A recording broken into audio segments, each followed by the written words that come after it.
যৌন রোগ এটা ভালো হয়। পুরুষের স্পাম তো নষ্ট হয় না, পুরুষের শুক্রাণু ধারণ ক্ষমতা তো নষ্ট হয় না। একটা জিনিস মনে রাখবেন, আপনি ঘরে থেকে কখনো আপনি ট্রিটমেন্ট পাবেন না।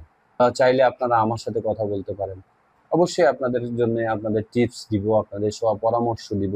আসসালামু আলাইকুম। আমরা দীর্ঘ সময় অনেক পেশেন্ট, অনেক রোগী আমরা তাদের সাথে আমরা কথা বলি। তিনারা আমাদের কাছে অনেক সময় কমপ্লেন করে যে আমরা স্বাভাবিকভাবে চলাচলের জন্য এবং আপনার এই শারীরিক শক্তি কমে যাচ্ছে, শারীরিক শক্তি আমি ফিরে পাচ্ছি না, আমি দুর্বল হয়ে যাচ্ছি এবং পারিবারিক কলহল, পারিবারিক সমস্যা, কেউ বিদেশ থেকে এসে পারিবারিক সমস্যায় ভুগছেন, কেউ স্বাভাবিকভাবেই পারিবারিক সমস্যায় ভুগছেন, দেশে থেকেও পারিবারিক সমস্যায় ভুগছেন, যারা আপনার অতিরিক্ত টর্চারে আপনার যৌবন হারিয়ে ফেলেছেন এবং আপনার যৌবনে এটা আপনার অনেক সময় ভালো ছিল, সেটা টর্চার করেছেন, হ্যাঁ, হস্তমৈথুনে লিপ্ত ছিলেন, সেই ক্ষেত্রে আপনার যৌবনটাকে আপনি হারিয়ে ফেলছেন। সেই ক্ষেত্রে আমরা বলবো যে আপনি যেটা ভুল করেছেন সেটা শোধরানোর সময় কিন্তু আপনার চলে গেছে হয়তো। সেটাকে আপনার আবারও যদি রিকভারি করতে চান, সেক্ষেত্রে আপনাকে কিছু নিয়ম, কিছু বন্ডিংয়ের ভিতরে আপনাকে থাকতে হবে, কিছু সার্কেলের ভিতরে আপনাকে থাকতে হবে। যদি আপনি ভবিষ্যতে ভালো থাকতে চান, তাহলে আপনাকে এই সকল জিনিসগুলো আপনাকে মেনে চলতে হবে।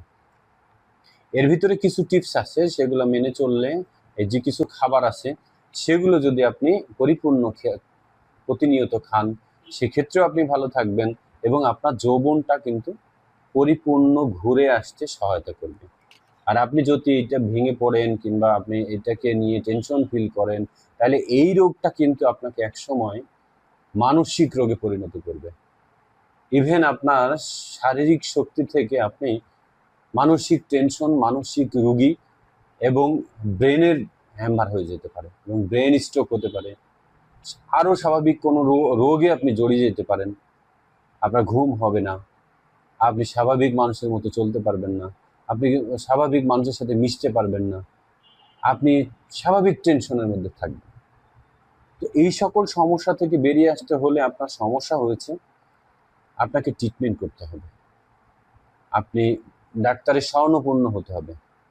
আপনি একটা জিনিস মনে রাখবেন, আপনি ঘরে থেকে কখনো আপনি ট্রিটমেন্ট পাবেন না। যৌন রোগ এটা ভালো হয়, এটার ভালো না হওয়া রোগ না। আপনি দেখবেন বৃদ্ধ বয়সে 60 বছর বয়স তাদের কিন্তু বাচ্চা হয়। অনেক সময় বলে না যে বৃদ্ধ বয়সে বাচ্চা হয়েছে, কেন? পুরুষের স্পাম তো নষ্ট হয় না, পুরুষের শুক্রাণু ধারণ ক্ষমতা তো নষ্ট হয় না। সেক্ষেত্রে হতেই পারে, এটা স্বাভাবিক। সেক্ষেত্রে সে চিন্তা করেন, তাহলে আপনি কেন 30 বছর বয়সে, 40 বছর বয়সে আপনার যৌবন শক্তি হারিয়ে গেছে, এই এই টেনশনে আপনি কেন আপনাকে নিজেকে ভেঙে ফেলবেন, আপনি নিজেকে রোগে পরিণত করবেন, আপনি কেন আপনাকে শেষ করে ফেলবেন, নিঃশেষ করে ফেলবেন? মানুষের জীবনের সবচেয়ে একটা গুরুত্বপূর্ণ অধ্যায় হচ্ছে তার পরিবার এবং সে সুখী দাম্পত্য জীবন।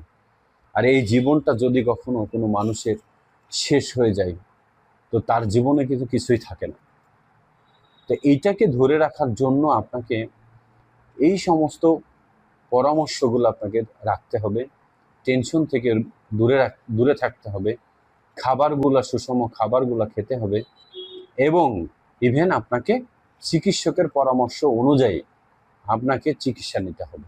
এই সকল সমস্যার সমাধান খুঁজে পাবেন, পরিবার সুখে থাকবে, আপনি সুখে থাকবেন, এটা আপনার জীবন সুখে থাকবে।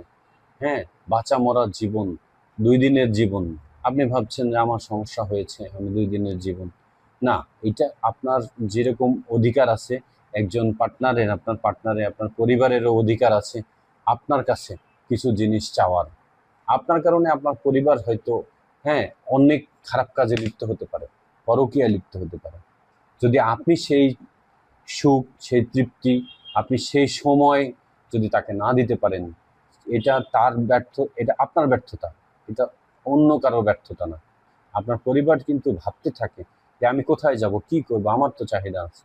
এই সকল নিয়ে আমরা প্রতিনিয়ত আমরা স্ক্রিন খুললেই, আমরা মোবাইল থেকে, টিভি থেকে শুরু করে সবকিছু খুললেই আমরা দেখি পরকীয়ার সমস্যা।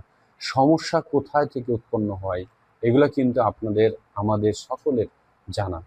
সকলে খেয়াল রাখবেন এই সকল সমস্যা নিয়ে কখনো আমরা যাতে আমরা আমাদের পরিবারে আর না আসে সেটা খেয়াল রাখতে হবে। তো পরিবার কেন্দ্রিক যেন এই সমস্যাটা আমার চলে না যায়। তো বিস্তারিত যদি আপনাদের প্রয়োজন হয় আমাদের ইউটিউব চ্যানেল আছে, আমাদের পেজ আছে, এইগুলাতে আপনারা ভিজিট করতে পারবেন। আপনাদের নতুন নতুন টিপস আপনারা নিতে পারবেন। এর নেওয়ার জন্য আপনারা আমাদের চ্যানেলটি সাবস্ক্রাইব করে রাখবেন। তো আপনাদের সমস্যার কথাগুলো শুনবো। এর জন্যে আপনারা আমাদের স্ক্রিনে দেওয়া নাম্বারে যোগাযোগ করতে পারেন। যদি আপনার ইচ্ছা হয় সেক্ষেত্রে আপনারা আমাদের স্ক্রিনে দেওয়া নাম্বারে যোগাযোগ করতে পারেন। তো সকলে ভালো থাকেন, সুস্থ থাকেন, এই প্রত্যাশা রেখে বিদায় নিচ্ছি। আসসালামু আলাইকুম।